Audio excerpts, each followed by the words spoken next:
such a cross looking librarian.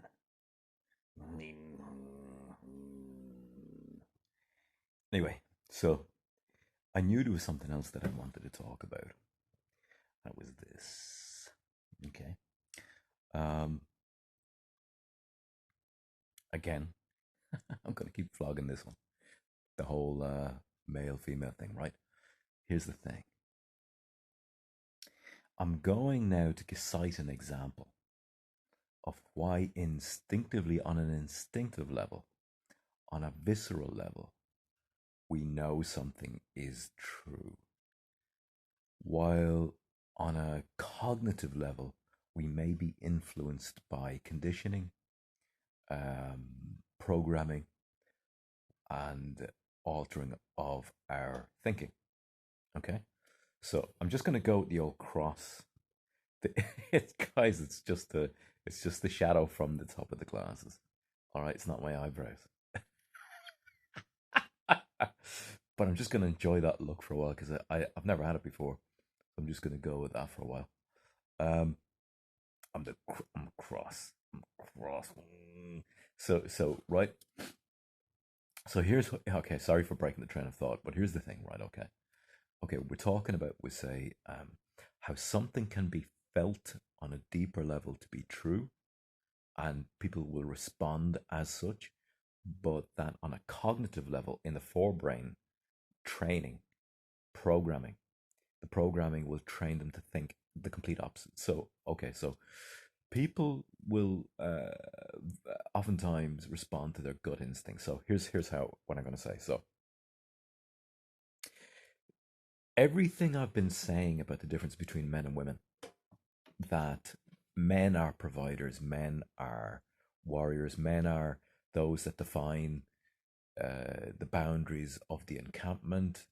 Men are the hunters. Men are 40% more muscular, upper bodied than women, for the fact that they are the ones to ward off other tribes, fight off other tribes. They are the ones who venture out into danger. Women are more likely on average to be high in neuroticism, which is the feeling of negative feelings strongly. So that would be things like fear, so not actually venturing out into dangerous areas because of the fear of doing so. And that okay, so the majority of younger, especially younger people today, listen, I know it's a silly way to present such a really profound idea, okay? Like me mucking around on the video. I'm going to do this video again at a later stage, um, so that you can present it to younger people or to other people as a way to just give them a little seed of understanding. Okay, so, um, but this is kind of like an inroad, okay? So, have you noticed how all of the movies coming out of Hollywood, like that show women as warriors, like Wonder Woman, the latest Wonder Woman movie, and all that, that show women as masculine heroes, you know, fighting like men. All of those movies flop. Have you noticed that? So I think they call it like, get woke, go broke.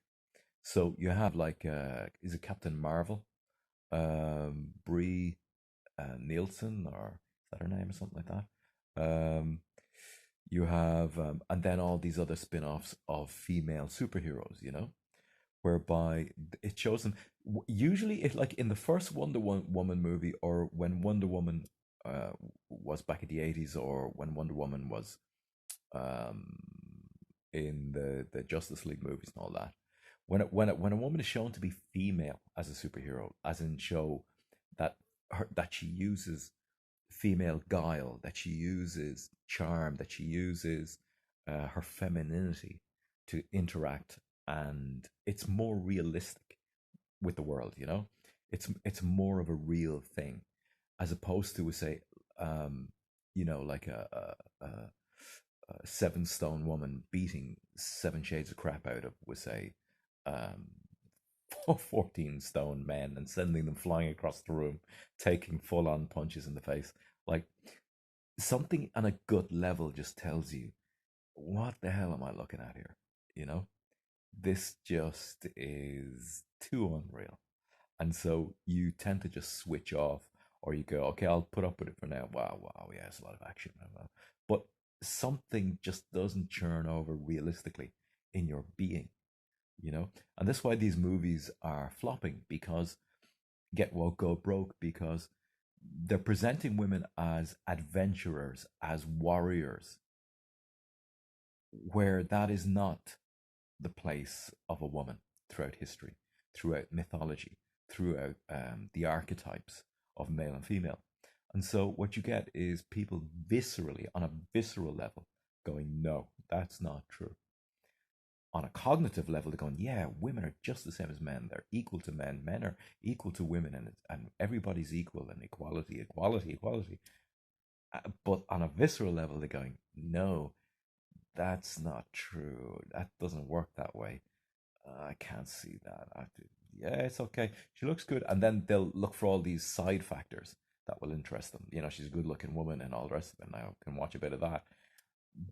But women acting as warriors, beating the crap out of men twice their weight, sending them flying across rooms and all this, adventuring out ahead of everybody else, leading the pack. You're just going, yeah, no, so so the point I'm making here is there is a cognitive dissonance. There is um, what the mind has been conditioned to believe, along the lines of equality of the genders, all of that cultural Marxist equality that's going on right now, does not chime well with, or ring well, resonate well with what, on a physical, deep physical level, not to be true. Okay.